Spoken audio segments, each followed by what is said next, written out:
Hello दोस्तों, bikers clinic के YouTube channel में आपका फिर से स्वागत है। तो दोस्तों, आज मैं आपके लिए वीडियो लेकर आया हूँ रॉयल एनफील्ड सुपर मेट्योर 650 की। तो ये हमारे क्लाइंट हैं मिस्टर जतिन। तो उनकी बाइक है और उसमें रियर ब्रेक में प्रॉब्लम आ रही है कि उनकी जो रियर डिस्क ब्रेक है वो डिस्क के पैड जो हैं वो हर 2,500-3,000 किलोमीटर पे चले गए हैं और हैं भी बहुत एक्सपेंसिव।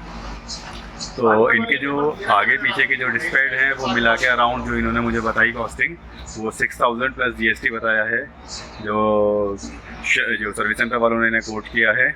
तो उसका ऑल्टरनेट हम देखते हैं कि उसका ऑल्टरनेट हम क्या कर सकते हैं। तो आइए चलिए देखते हैं। उसमें हम पहले हम पीछे की वीडियो बनाते हैं, फिर उसके बाद मैं नेक्स्ट वीडियो आगे की बनाऊंगा। तो देखते हैं पीछे वाले हम क्या कर सकते हैं, क्या नहीं कर सकते। हेलो शहजाद भाई, आपसे छोटा सा काम करवाना है। मेरे बाइक के ब्रेक पैड 2,500 किलोमीटर पे ही चले गए, आगे भी और दोनों भी, जबकि आई नॉर्मली राइड 60-70, इससे ज़्यादा मैं चलाता नहीं। और फिर भी मेरे ब्रेक पैड चले गए। मैं कल आरी गया था रॉयल एनफील्ड के सर्विस सेंटर में, एंड उन्होंने कहा कि 650cc वाले की बाइक के, इसके सुपर मेट्योर के जो ब्रेक पैड है ये 2,500-3,000 से ज़्यादा नहीं चलते और इनके पास मैक्सिमम कंप्लेंट इसी चीज़ की आती है।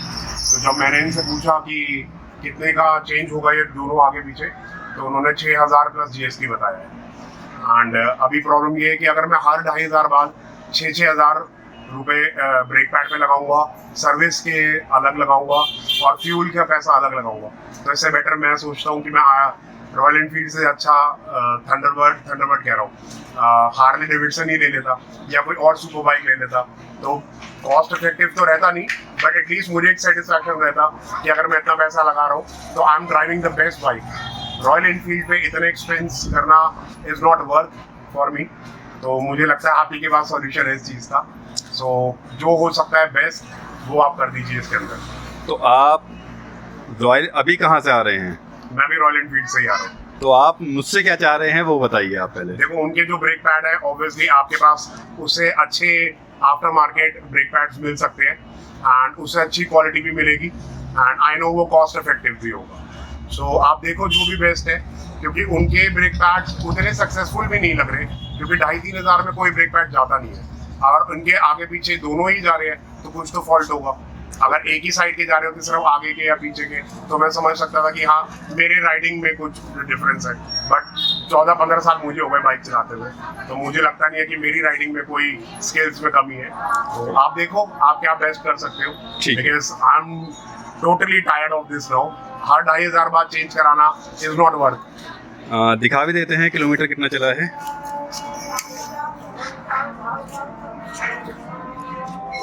3,000 किलोमीटर चली है मेरी गाड़ी। टोटल 3,047 किलोमीटर 3,047 टोटल चली है। ठीक है, देखते हैं इसका आज।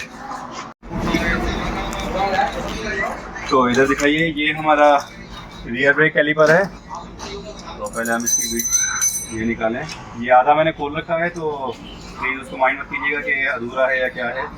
ये हमारे रियर ब्रेक पैड है। खत्म है ऑलमोस्ट। वैसे चल सकते हैं थोड़ा बहुत, लेकिन रिस्क नहीं लेना हमें, क्योंकि डिस्क इसकी महंगी है। तो इसके लिए तो अब देखिए इसमें फ़र्क क्या है। इस पत्ती का फ़र्क है। तो ये पत्ती अगर हम इसकी निकाल लेते हैं, हम इसी पत्ती पे कर सकते हैं।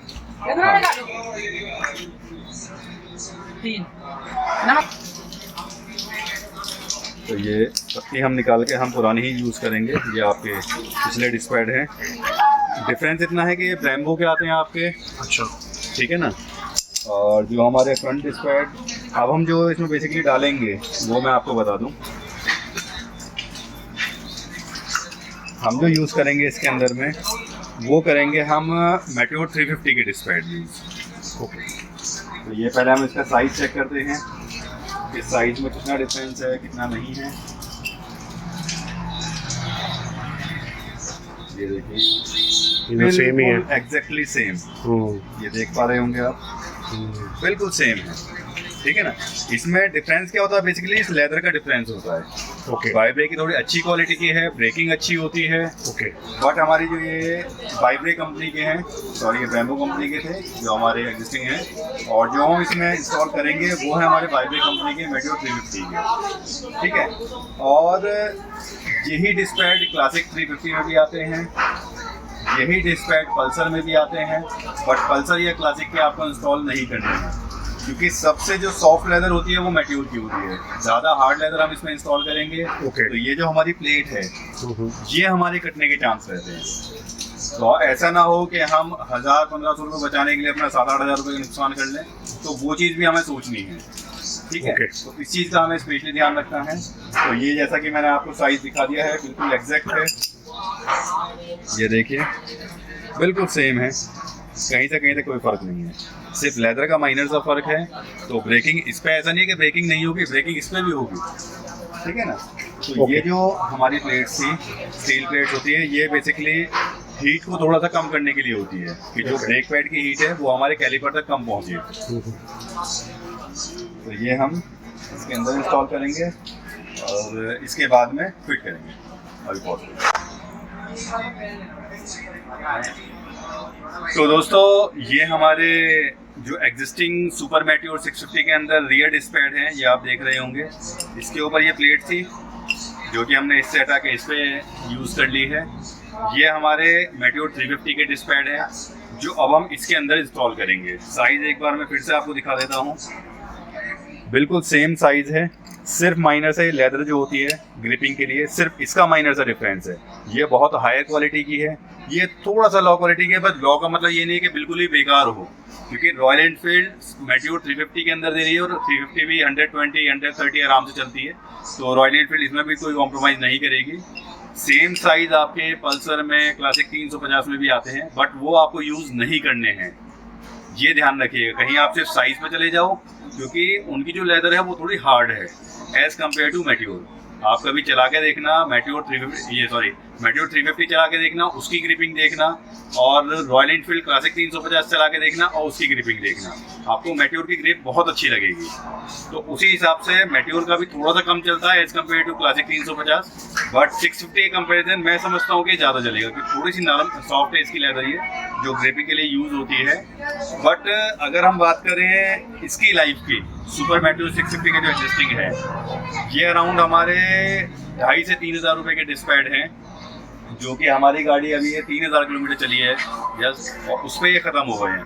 तो मैं समझता हूँ अगर ये 3,000 किलोमीटर पे ये भी ख़त्म हो जाते हैं, हर सर्विस में हमें ये भी चेंज कराना पड़ता है, तो भी इससे बेटर है ये 3,000 रुपये के डिस्पैड, और ये उससे ये लगा लीजिए कि कहीं कम है, क्योंकि हर एरिया का रेट अलग अलग है, तो इसलिए मैं रेट डिस्क्लोज नहीं कर रहा।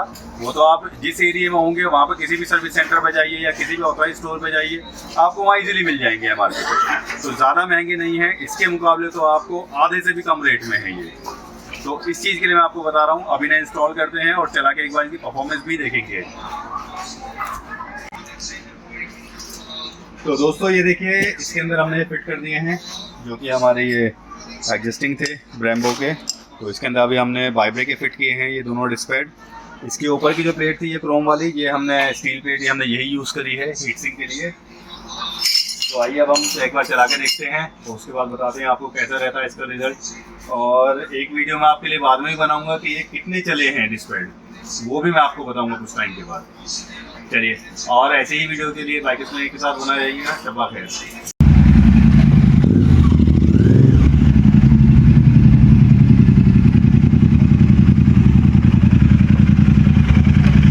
बिल्कुल पता नहीं लग रहा है डिफरेंस पता नहीं लग रहा। पीछे वाली में 19-20 फर्क है, वो अभी जैसे वो अभी वैसे थोड़ा सा चलेगा ना। हाँ थोड़ा चलेगा, तो अभी बेटर होगा अभी, क्योंकि नया ब्रेकिंग ठीक है, ऐसा नहीं लगा कि कहीं कुछ मिस हो रहा है। तो ओके। ब्रेकिंग में 19-20 फर्क पता लग रहा है, बट वो भी शायद थोड़ा अभी एक बार एडजस्ट हो जाएगा तो शायद ठीक हो जाएगा। और ओके। आगे वाली में तो कोई फर्क नहीं है, कोई फर्क नहीं है। कोई फर्क नहीं है। आगे वाली में लग ही नहीं रहा है कि मेरा ये मेटियोर का नहीं है, इंटरसेप्टर का है, नहीं ओके। पता लग रहा।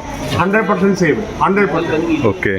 तो पीछे वाली में परफॉर्मेंस शायद मैं एक दिन अभी चलाऊंगा, अभी 10 किलोमीटर 15 किलोमीटर चलाऊंगा, तो शायद मुझे समझ में आ जाएगा कि वो एडजस्ट हो गया।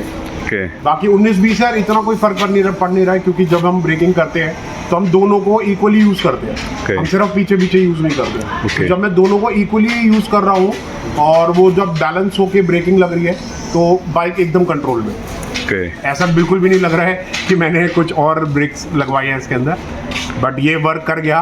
Thank you so much Shehzad भाई। तो दोस्तों ये थे हमारे जतिन भाई की बाइक, जो कि अभी आपने इनका रिव्यू सुना है कि ब्रेकिंग में हमने ऑल्टरनेट इसके डिस्पैच डाले हैं, तो उनका क्या परफॉर्मेंस है क्या नहीं है। और प्राइस में मैं इस बात की गारंटी दे सकता हूँ कि ऑलमोस्ट 50% का आपका डिफरेंस आएगा दोनों पैड्स में। और पीछे वाले डिस्पैड आगे वाले डिस्पैड कितने चलते हैं वो भी मैं आपको बताऊंगा आफ्टर 3000 किलोमीटर। पहले 3000 किलोमीटर ये चला लें गाड़ी को, उसके बाद में इसका रिस्पांस भी आपको बताऊंगा। तब तक आप बाइकर्स क्लिनिक के साथ बने रहिएगा। शब्बा खैर। Thank you.